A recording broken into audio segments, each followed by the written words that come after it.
Confesso que, para minha surpresa, uma posição, pelo menos do seu pensamento, desde quando advogada, que não é da defesa intransigente da súmula vinculante. Ao contrário, Sua Excelência relatou que, por muito tempo, se postou contra esse instituto, ou instituto como esse, na medida em que ele poderia significar uma violação à liberdade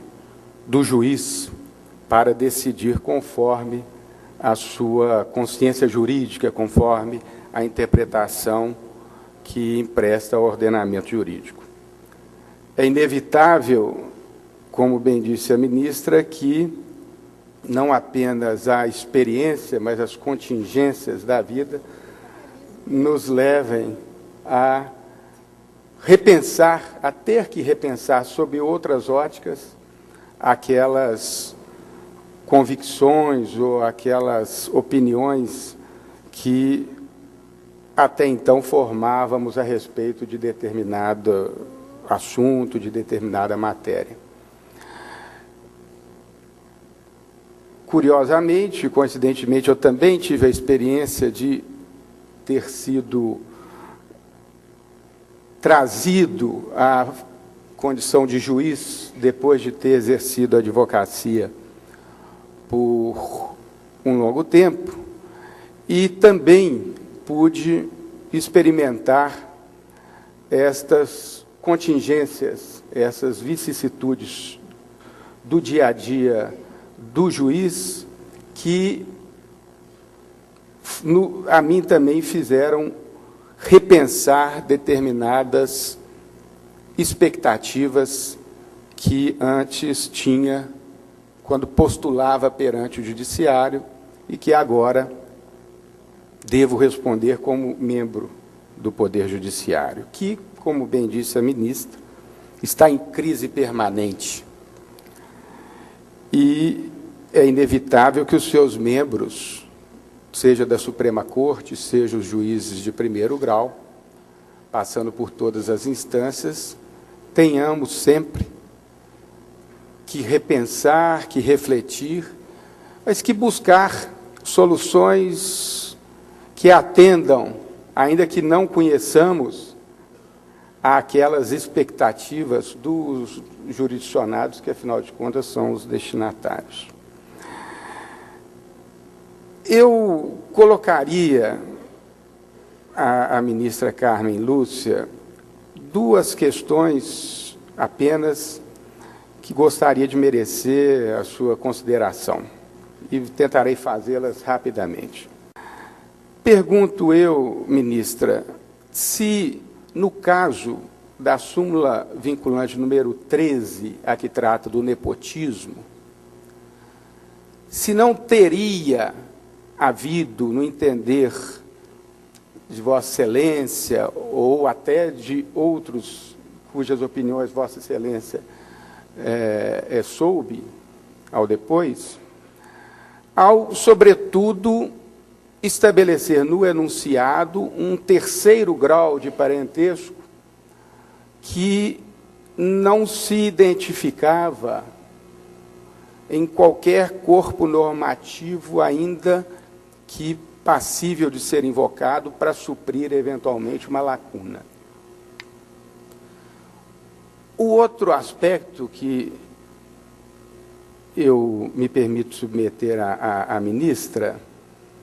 diz, não com uma súmula já posta, mas, a rigor, com uma proposta de súmula vinculante que recebeu no âmbito do Supremo Tribunal Federal, número 4, e que foi propugnada, apresentada pela Defensoria Geral, Pública Geral, no âmbito federal, exatamente visando a uma uniformização da interpretação do Supremo Tribunal Federal acerca de um assunto sobre o qual a ministra, na sua palestra, fez menção por duas vezes e que, a mim particularmente, pela preocupação que me traz no dia a dia, me enseja tomar essa liberdade para aqui mencionar a guisa de provocar o debate e buscar as luzes da eminente ministra.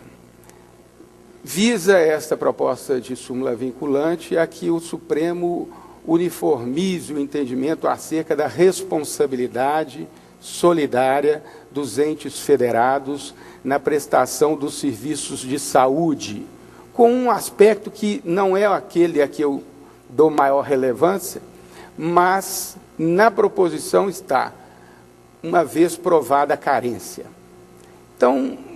talvez não fosse o caso de aprofundar nessa questão da carência, porque se pode talvez justificar a menção por se tratar da Defensoria Pública, mas, pelo menos, na questão do enunciado que eventualmente poderá surgir desta proposta, sobretudo à luz de algumas decisões que já vêm sendo adotadas, colegiada ou monocraticamente no âmbito do Supremo, e que indicam e da audiência pública, né, que foi realizada sobre o assunto, o direito à saúde, e que indicam uma tendência, eu diria, de afirmar ou reafirmar esta responsabilidade solidária de União, Estados e municípios em relação à prestação de qualquer serviço ligado à proteção da saúde. Fornecimento de medicamentos, internação hospitalar, fornecimento de dietas alimentares, etc. E confesso, ministra, que o temor de que resulte deste trabalho do Supremo um enunciado nestes termos, é solidária a responsabilidade dos entes federados pela prestação de serviço de saúde, subentendida a dignidade da pessoa humana, o direito à vida e, portanto, a prevalência desse direito fundamental, independentemente de quem paga o pato, com perdão da expressão, porque, assim acontecendo, os juízes de primeiro, segundo grau, sejam federais, sejam de direito, estaduais, etc., poderemos ficar diante de situações delicadas. Por exemplo, em Minas Gerais, desde 1999, Vossa Excelência ainda era procuradora do Estado, procuradora-geral, Vossa Excelência há de se lembrar da promulgação, ou da sanção, da Lei Estadual 13.317, que contém o Código Estadual de Saúde, editado certamente com base na competência concorrente estadual para disciplinar a matéria, inciso 12 do artigo 24, e que diz, no artigo 71, isso é só um exemplo, que compete às secretarias municipais de saúde, de acordo com a habilitação e condição de gestão, segundo as normas operacionais do Ministério da Saúde, receber ou adquirir alimentos e suplementos nutricionais, garantindo o abastecimento de forma permanente e oportuna, bem como sua dispensação adequada. Então, nós temos, eu não sei se já chegou ao Supremo, vários pleitos de fornecimento de suplementos alimentares, tem até o nome conhecido, Neocat, e outros, Pergolim, e outros dessa natureza,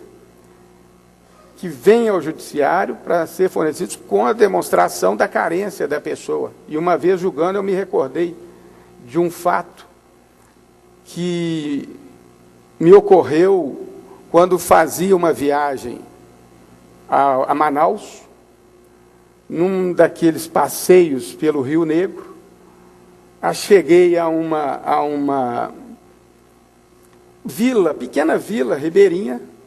em conversa informal, era turista com a comunidade, com alguns membros da comunidade,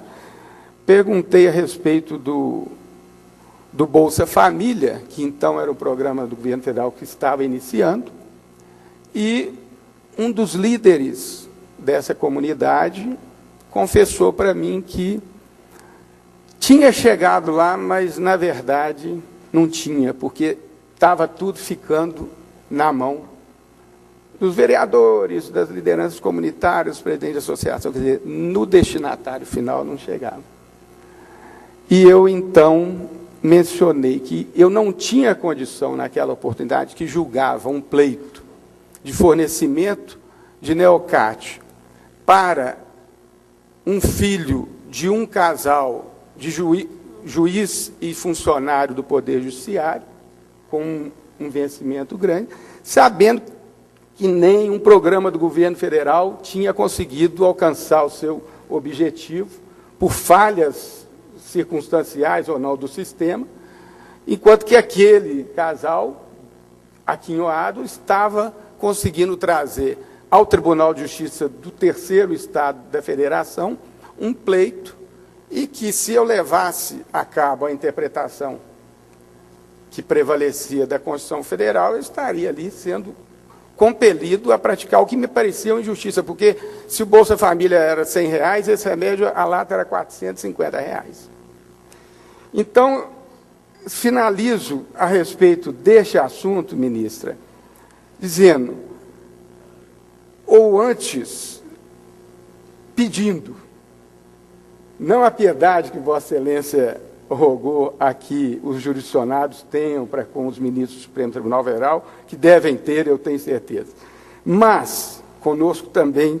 que não somos da alta corte, mas que o Supremo